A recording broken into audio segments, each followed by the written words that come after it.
A sensação é de ter nascido no corpo errado, como se o sexo biológico e o sexo psicológico estivessem desencontrados, provocando um profundo sofrimento em quem vivencia essa realidade.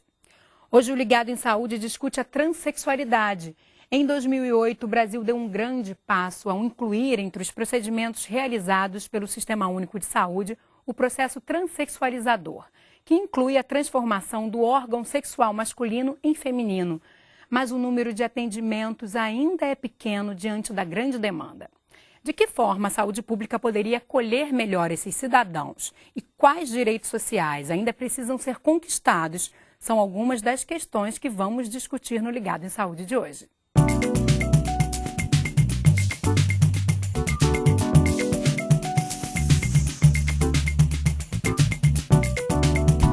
Para conversar sobre a transexualidade, o Ligado em Saúde recebe o psicólogo, sexólogo e professor universitário João Nery.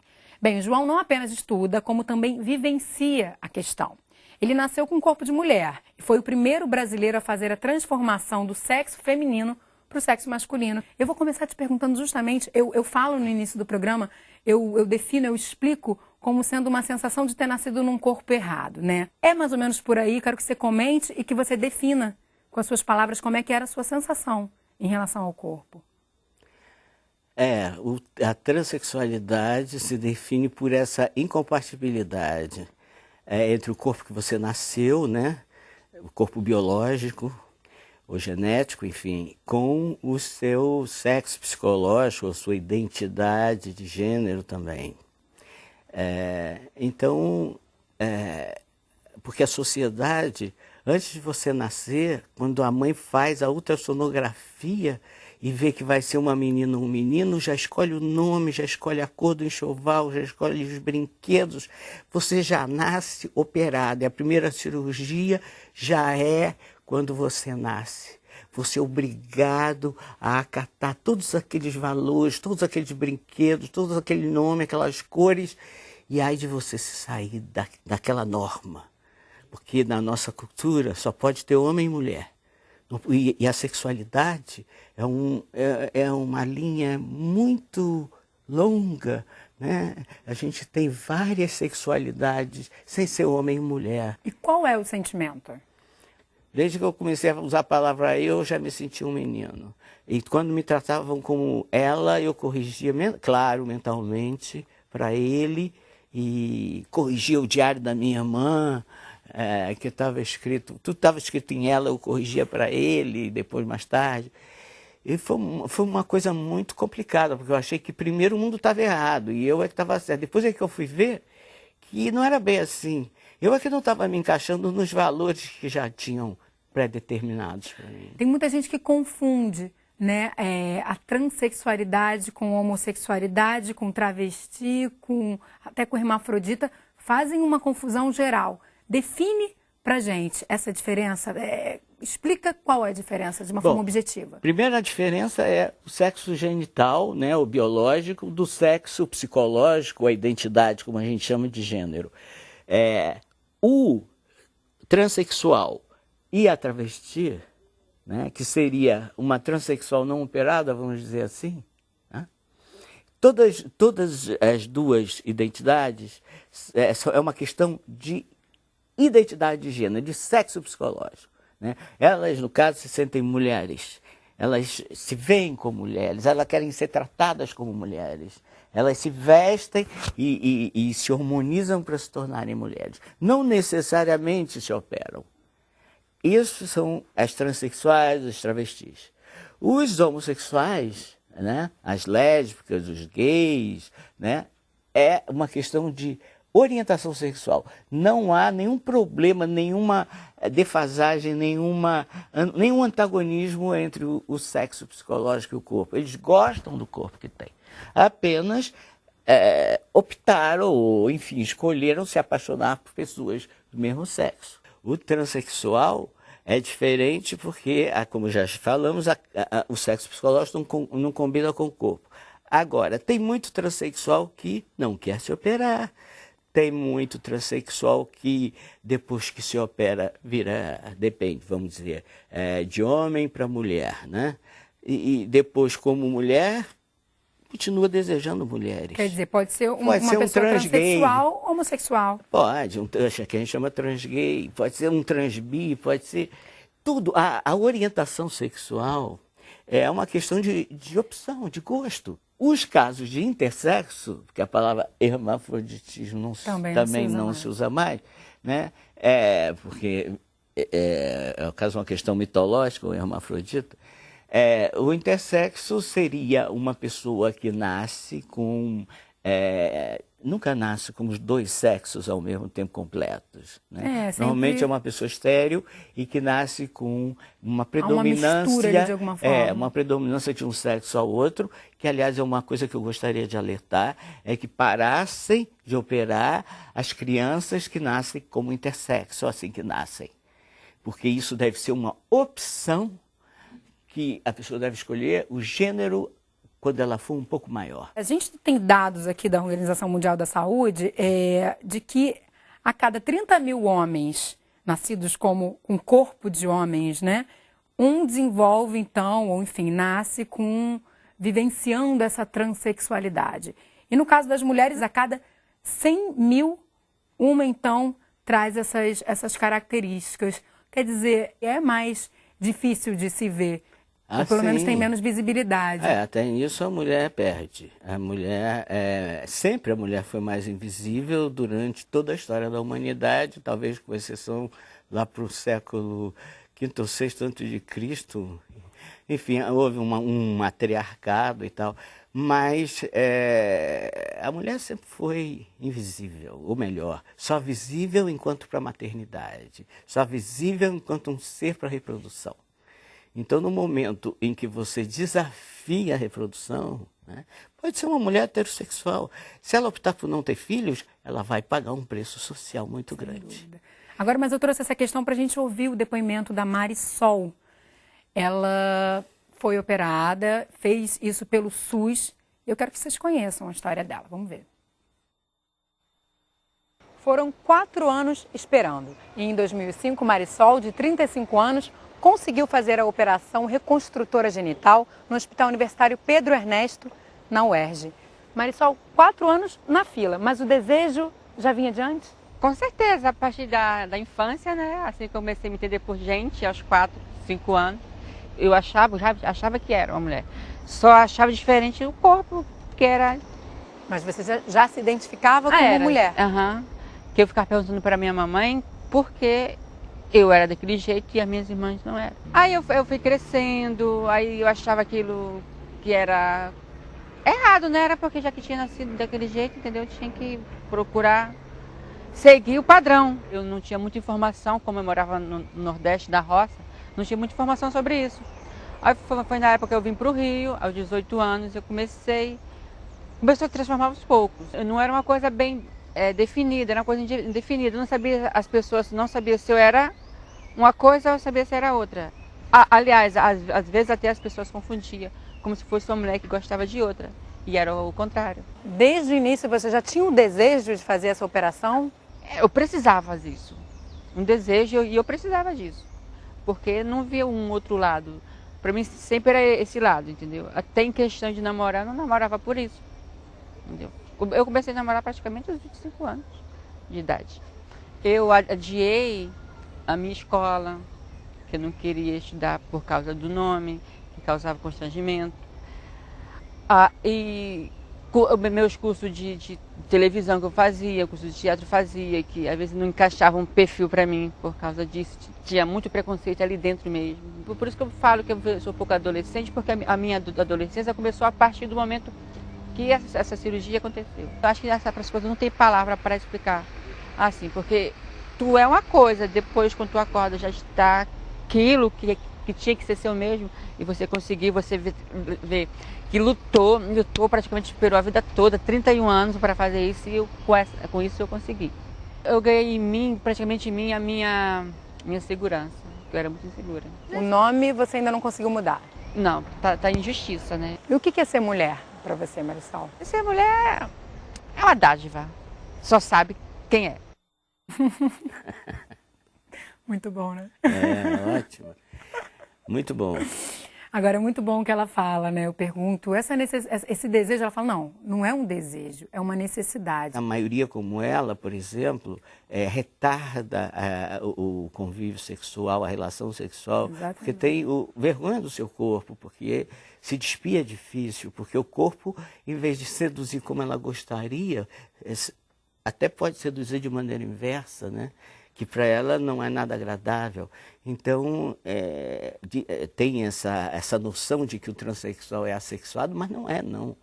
Não é nada assexuado. Pelo contrário, só que tem essa dificuldade nas relações sexuais, né? Além disso, tem o problema social, como ela colocou muito bem, né? Por causa do nome. A vida para, às vezes, por conta desse ela, desacordo. no caso, se sente uma menina desde pequena, né? E como é que ela vai estudar? Como é que ela, qual é a escola que hoje está preparada para receber um gay feminino ou uma travesti? Né? Agora mesmo temos o Grupo Gay da Bahia já fez um levantamento que a cada 36 horas morre uma travesti ou um gay assassinado e de maneira com requintes de crueldade. Faltam leis para proteger também essas pessoas. Qualquer um se sente no direito de agredir o outro porque a sexualidade dele, o modo dele de se vestir, o modo dele falar ou de se comportar incomoda você. Onde começa essa homofobia? É dentro de casa. É exatamente quando a mãe diz para o filho assim, olha, você só vai brincar com arma, você tem que ser homem, hein? Você só não pode pegar em boneca, não. Não pode pegar, porque você não, já aquele medo de ser viado, né? E essa mãe e esse pai que estão, no fundo, responsáveis por todos os crimes de homofobia que acontecem. Porque eles mesmo criam, ou as suas filhas... Por seus próprios medos, né? Com seus próprios medos, com as suas próprias vergonhas, né? Se tem um filho, eu me dirijo diretamente aos pais, faço um apelo, se vocês amam seus filhos, sejam eles... Que orientação sexual tiver, se você tiver um filho ou uma filha, né, mais efeminada ou uma masculinizada, não rejeite por isso. Defenda seu filho, fique do lado dele. Vamos deixar esse seu apelo forte agora para o final do bloco. Muito importante. Que eu preciso chamar um intervalo, mas a gente volta já. Continuamos conversando com o João Nery. Não sai daí.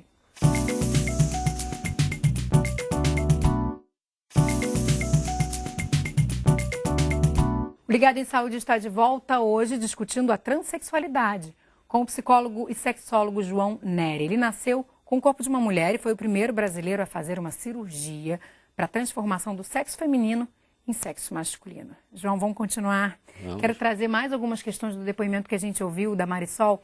Ela fala do constrangimento que era estar dentro de sala de aula, tudo com o nome dela masculino. Como é que é essa questão? Porque hoje no Brasil, para essas pessoas mudarem o nome, né, elas ainda dependem da comprovação de um procedimento cirúrgico, não é isso? São duas coisas. Uma é o nome social.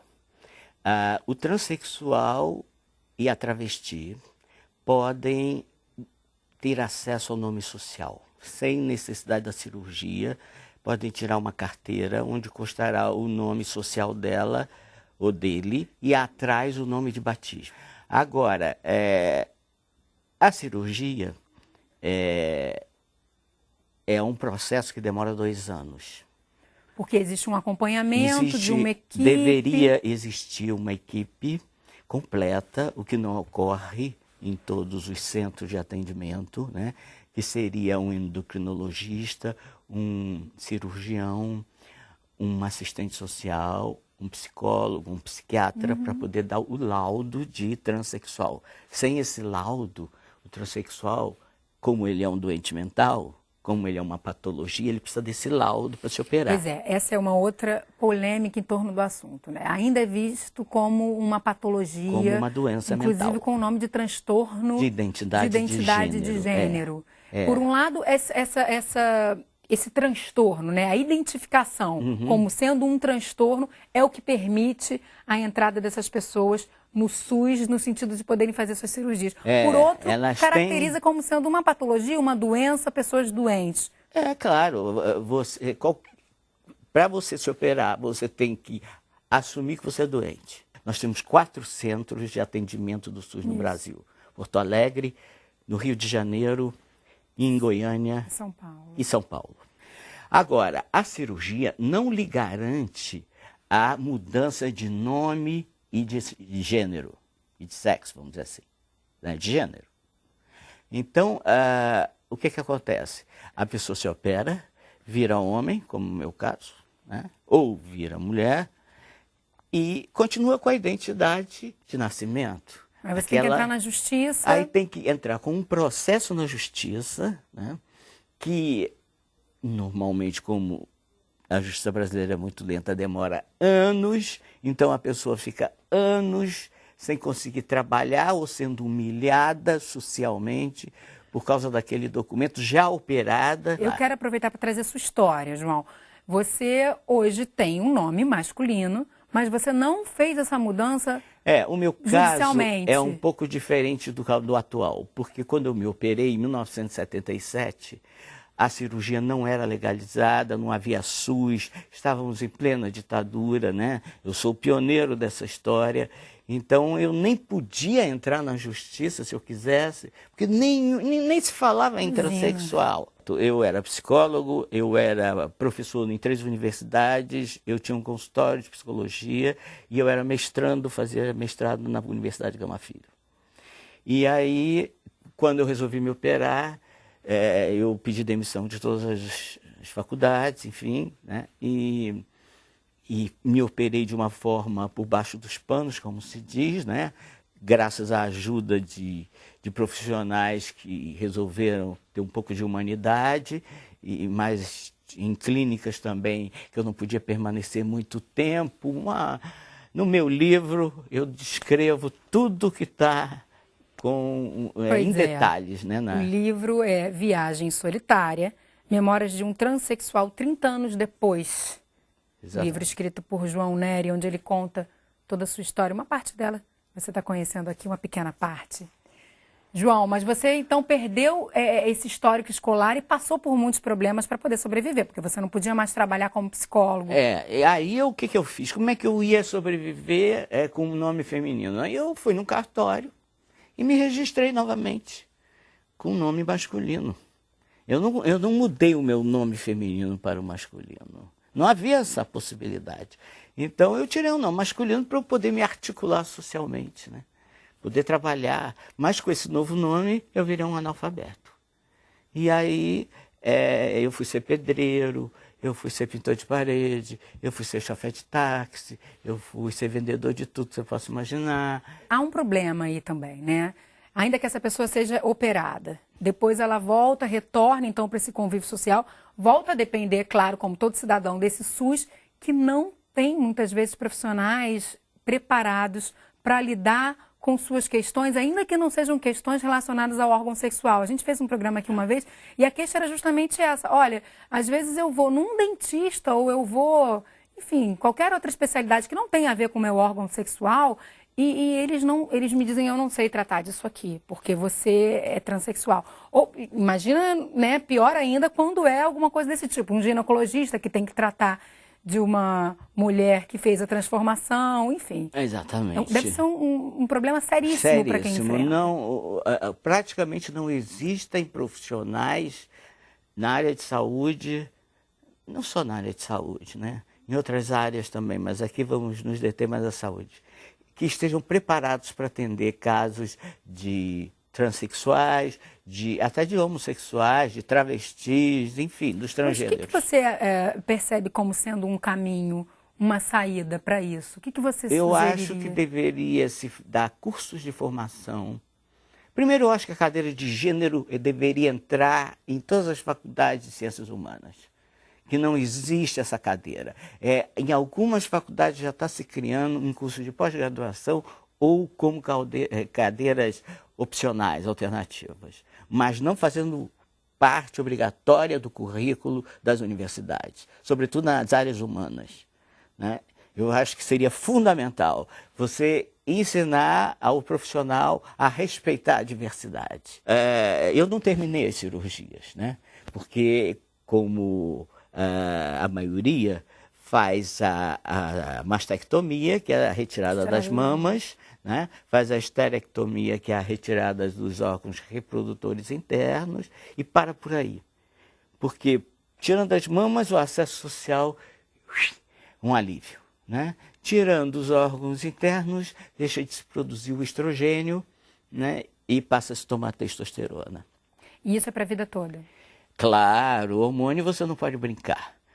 O hormônio, esse é outro problema. Não há endocrinologistas abalizados no estudo da transexualidade. João, você tem família, você é casado, você tem um filho já de quantos anos? 25 anos. 25 anos, heterossexual. Fala um pouco sobre essas questões. O meu casamento atual já tem 15 anos. Todas as minhas relações foram apaixonadas, profundas e duradouras. E quando acabou, acabou também. Mas essa está durando 15 anos. E eu tenho um filho não biológico de uma mulher. Está tudo no livro também. Enfim. E eu adotei ele desde que ele nasceu. No dia que ele nasceu, assisti o parto dele. E ele está com 25 anos, ele acabou de formar em engenharia agora. E por acaso a orientação dele sexual foi hétero, né? Quer dizer, isso também mostra para a sociedade que um pai transexual pode ter um filho, né, que seja hétero. Ele é um homem muito especial, um presentão na minha vida. É um homem como eu acho que eu gostaria que as masculinidades hoje nos homens fossem, porque eu me tornei um homem, mas eu faço questão de manter tudo de bom que eu tinha como feminino. E, João, a gente tem uma questão muito séria no Brasil também, pela dimensão do nosso país, que são essas pessoas que estão longe dos grandes centros e afastadas desses centros de referência também, e muitas vezes afastadas da informação. Enfim, a gente ouviu até o depoimento da Marisol, que traz um pouco essa questão. Ela era do Nordeste, né? Então, quero que você deixe aí, a gente está chegando ao finalzinho, 2 mensagens, mas para 2 lados. Primeiro, essa pessoa, ela não tem acesso muitas vezes, então, a esse serviço de saúde especializado, né? Muitas usam hormônios sem ter uma orientação médica, enfim, fazem outros procedimentos sem uma orientação, o que é muito perigoso. Muito. Outros também acabam se afastando do convívio social, dos próprios estudos. Então, quero que você vá para esses 2 caminhos, deixando uma mensagem para quem estiver nos assistindo. Bom, vamos por partes. A Primeira questão da saúde. dos hormônios, eu acho que é muito perigoso você começar a tomar hormônio sozinho, né? Porque o hormônio metabolizado no fígado pode causar câncer hepático. Muitos né? aplicam silicone também, sem nenhum tipo de orientação. Outra coisa que é proibitiva é o silicone industrial, que muitas travestis usam, porque são pobres, porque não têm recurso. O SUS também não dá prótese mamária. O SUS também não paga a eletrólise para tirar a barba das transmulheres quando estão no período de transição. E cada consulta é R$300. Mas a própria cirurgia, o próprio processo transexualizador foi um grande avanço, não? Com Como é que é isso foi um grande no avanço, resto do mundo? Foi um grande avanço, mas o Brasil ainda está engatinhando nesse ponto. A gente Sim, mas tinha estamos que no caminho certo, não estamos? Com certeza, eu acho que teria que se multiplicar esses centros de atendimento de cirurgia por, sei lá, por todos os estados do Brasil. E eu acho que é difícil, eu sei, sobretudo para as travestis, para os gays estudarem, mas, por favor, não parem. Não parem. Olha, denunciem, vão na diretora, vão na professora, procurem um centro na cidade de vocês ou na cidade mais perto, que sempre tem um centro de referência, nem que seja para gays, né, de homossexuais. Tem a Astra, tem o Arco-Íris. Entrem na internet, se vocês puderem, batam, peçam ajuda, ou podem até escrever para mim, joãownery1@gmail.com. Eu atenderei com o maior prazer, porque agora eu virei psicólogo virtual. Através do Facebook, eu já tirei muita gente de suicídio, a garotada toda me procura para pedir orientação, para pedir ajuda. Eu digo, leia o meu livro. Há uma carência, né? Eu digo, olha, leia o meu livro que é uma arma, mostra para o pai de vocês, dá para o irmão ler, dá para o amigo ler, dá para a professora, dá para o seu psicólogo ler. O meu livro não trata só de transexualidade, ele transcende isso. Qualquer pessoa, mesmo hétero, pode ler o livro, porque é um livro que humaniza, é um livro que está para destruir os preconceitos, seja eles quais forem. João, muito obrigada pela sua participação hoje. Foi um prazer te receber aqui, ouvir sua história, uma parte dela pelo menos, suas opiniões. Obrigada. Eu que agradeço o espaço. Muito obrigada. O Ligado em Saúde de hoje fica por aqui e eu vou ficar esperando a sua participação. Mande sua dúvida de saúde ou sugestão de tema para o ligado@canalsaude.fiocruz.br. Ou então, ligue para o 0800 701 8122. Acesse também o site canalsaude.fiocruz.br para você assistir nossos programas que já foram exibidos. Eu espero você no próximo Ligado em Saúde. Tchau!